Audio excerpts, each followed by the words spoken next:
What's up vlog? Good morning. So today magpapakabit ako ng racing CDI. Ito. Ayan. So ipapakabit ko kala Kuya Makol. So yung racing CDI na to is from Wave 100 to XRM 110. Ang problema, pagka sa branded na motor, plug and play lang. Pero sa China, merong wiring modification. So yun, magmo-modify sila Kuya Makol. Well, alam naman nila to, sisiw nga lang daw sa kanila to. And share ko na lang sa inyo after yung kasi mahirap mag-video kapag habang naggagawa sila. Kasi habang ginagawa, minsan may darating na customer, lilipat na naman. And then babalik dun sa So, ayoko naman mabitin. After na lang nung para ma-discuss natin at saka mapakita ko yung wiring na ginawa nila. So, ayun. I-lowered ko muna tong harap. So, yun ang problema sa kung branded tong motor, plug and play lang sana. And yung palang nicess natin, yung CDI niya 4 pin lang. No? Doon sa branded 5 pin. So, kaya papasok ko yung wiring modification doon. So, ayun guys, biyahe na ako. Ride safe.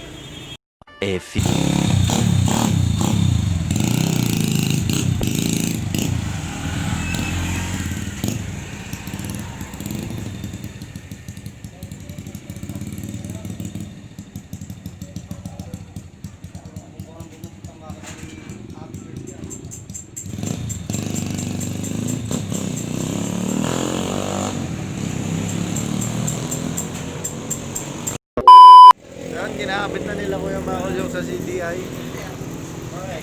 So, kinukumpara lang dito sa Wave. Ito, ginagaya nila yung sa wiring. So, yung CDI kasi natin 4 pin lang. Yung sa branded na 5 pin sila. Yung ginagawa ni Kuya Makol. Vlog na ako.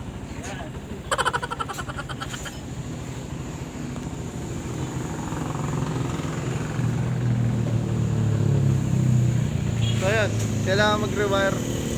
Hindi siya plug and play. So, makaya natin yung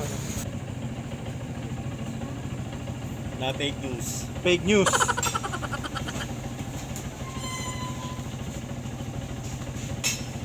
Kasamang balita. Sa radyo sira-sira. So ito yung magandang Wave dati, sinwap sa Mio. Ay, vlog ko pala yun. Sinwap sa sa Mio dati. Nabalik na po ito, nabalik na.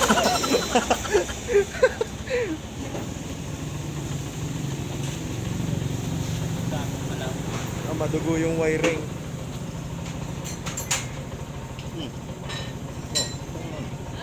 Oh. Ano man doon? Battery operated. Battery operated yung Why? Oo. Pinangin na isa Battery operated yung gamit niya.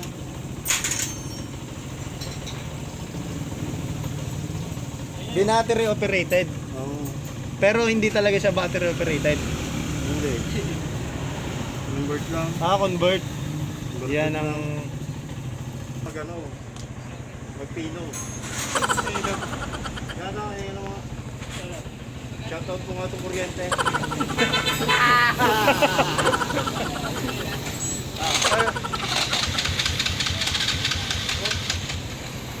Sana walang power. Walang power. Hindi nagbabayad sa marami ko. parang may nag-ginagrind na bakal eh. Hindi. Try lang ito eh. Anong power?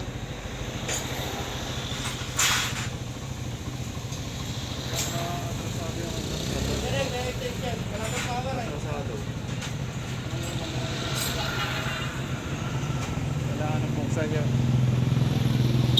Dahil na ako mga boss, update ko kayo mamaya. Yung modification kasi na ganito, kaya parang hindi ko ina-advise. Kasi mamaya yun yung wiring nyo nagalaw na din kagaya nung sa akin. Dahil ito repo to eh. So, hindi naman to brand new. Hindi ko brand new to nakuha. So marami nang may nagalaw na o may inaano na doon sa wiring niya. So So ngayon, inaayos nila.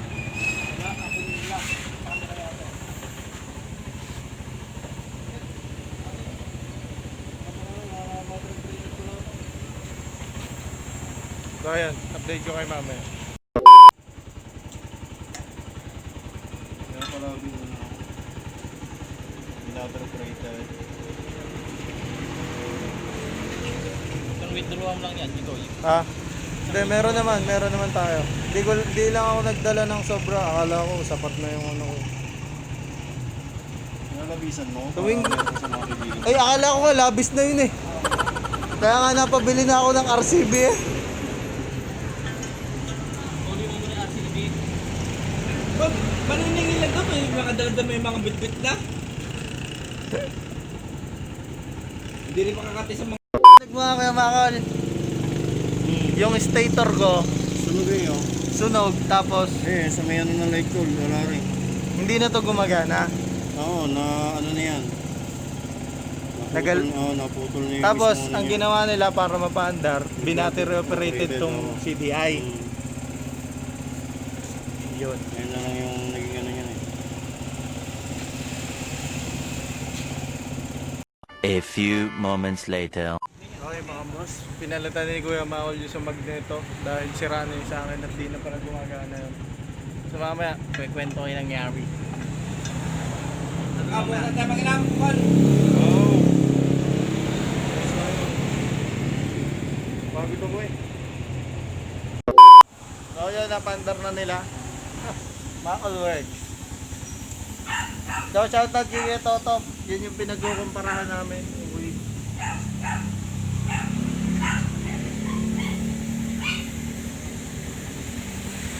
Ito, mangangahoy. Mangangahoy. Kay JR. Shoutout din pala kay JR. Pinahiram ako eh.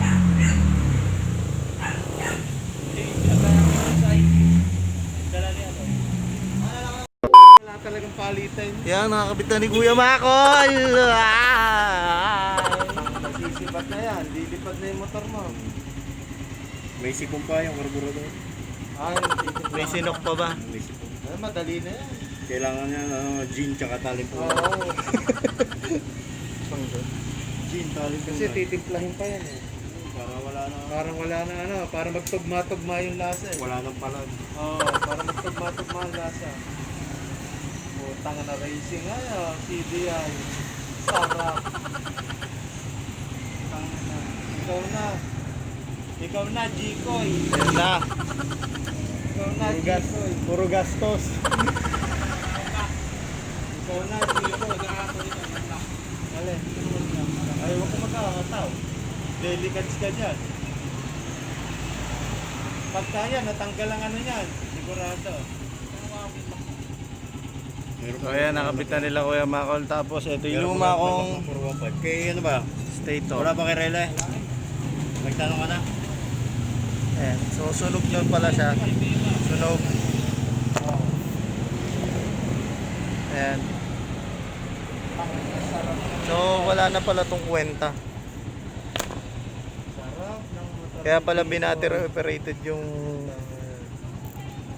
CDI ko. 2,000 years later. Ayan. GY6158. Yun yung model nung... Nakita nyo ba?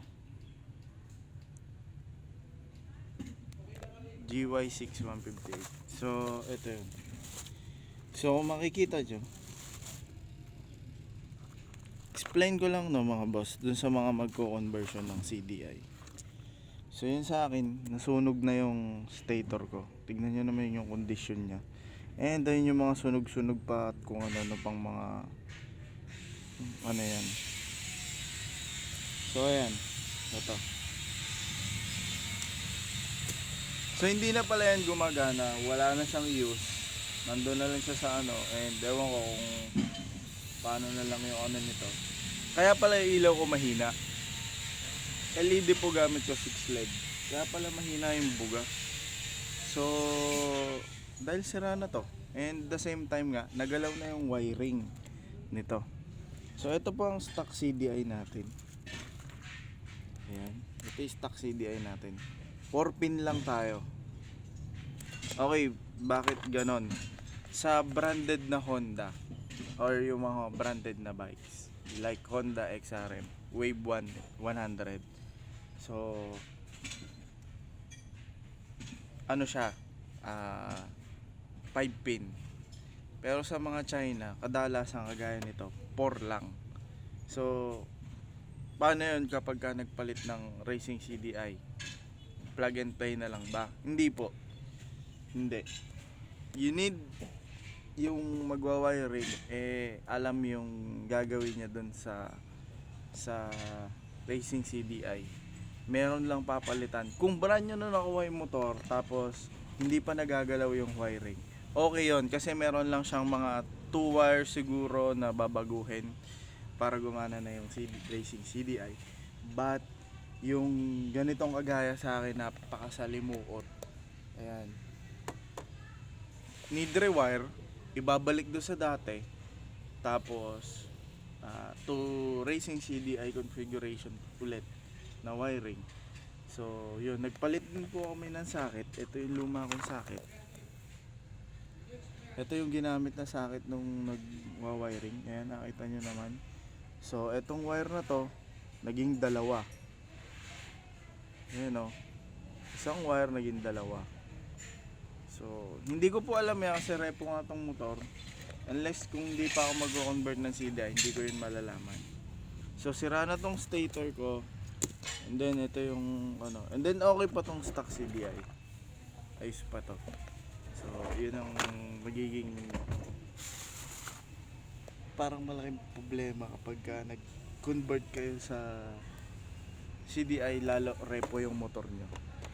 Yan, sana hindi pa nagalaw. So ayan guys. And meron pa pala akong parts na RCB. So makikita nyo, kaya ako binili to kasi black. Itong kabila black. So bumili ko nito black kasi yung MTR ko gold. Ngayon binilang ko na siya ng kabila. So parehas na siya.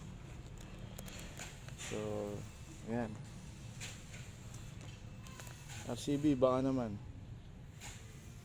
mag-focus. So RB master brake pump, cable only. So pang clutch lang to. So ngayon i-install ko lang to. Napadali lang po niyan ikabit. Yan, 2.8 lang yan. So yan ano guys, try kong ibigay yung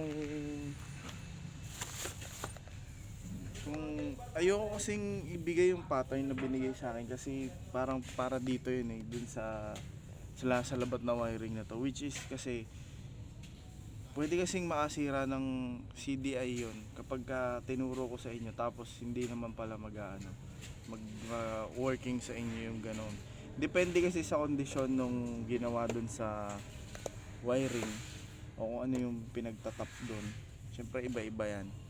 So yun lang yung kinakatakot ko, na ibigay yung tutorial tapos sa inyo hindi gumana, masira pa yung CDI nyo, yung racing CDI nyo, yung stock CDI nyo o ano man, tas hindi nyo magamit. Kung kasalanan ko pa. So anyways, dali nyo pa rin sa electrician, sa nakakaalam kung paano yung gagawin nilang conversion sa racing CDI. So ano ba mangyayari kapag naka-racing CDI na? Abangan nyo po yung next vid ko. Magta-top speed ako kung meron bang nadagdag dito sa bilis nung Nicess. Pero na-testing ko na siya kahapon. Sarap niya katawin. Parang wala nga limit. Ang lihataw. Yung primera mo ang haba, tsaka yung segunda, tercera, kwarta. So yan guys, kabit ko lang to. And ito yung tatabi ko muna tong stock parts.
RCB. Si RCB. Ano ba? Mag-focus. So, same design na sila. Nutol ko lang yung wire dito kasi hindi ko naman alam kung saan gagamitin yun. Hindi ko naman din kailangan. So, yan. Boom. Wala. Nga din pala naka RCB shock na din po ako. Wala na yung basong MTR. Kasi yun talaga yung pangarap ko. RCB shock. Yan. RCB na gunmetal gray ata to. Na sobrang lowered. So yun mga boss. Kakabit ko lang to and then yun. Okay mga paps. Ayan na, nakakabit ko na. Grabe pinahirapan ako nun. So kailangan mo pa itong i-adjust. Kailangan papasok na ganon para pumasok dito. Grabe. Naalala ko nakaka-clutch spring nga pala, napakatigas kawitin. But anyways, okay na. Ayan. O diba? Hindi bagay na sila, para sila. See? Sila may ganyan. And RCB boy, RCB baka naman, RCB. So ayun na po ang mga RCB sa akin. Brake master, clutch. Ito. And niladagdagan pa po yun. Oh. So ayun, gamit ko na dahil nahanap na nila ako sa shop. Kaya papunta ako doon. Ewan ko, ito ko hindi nakapit.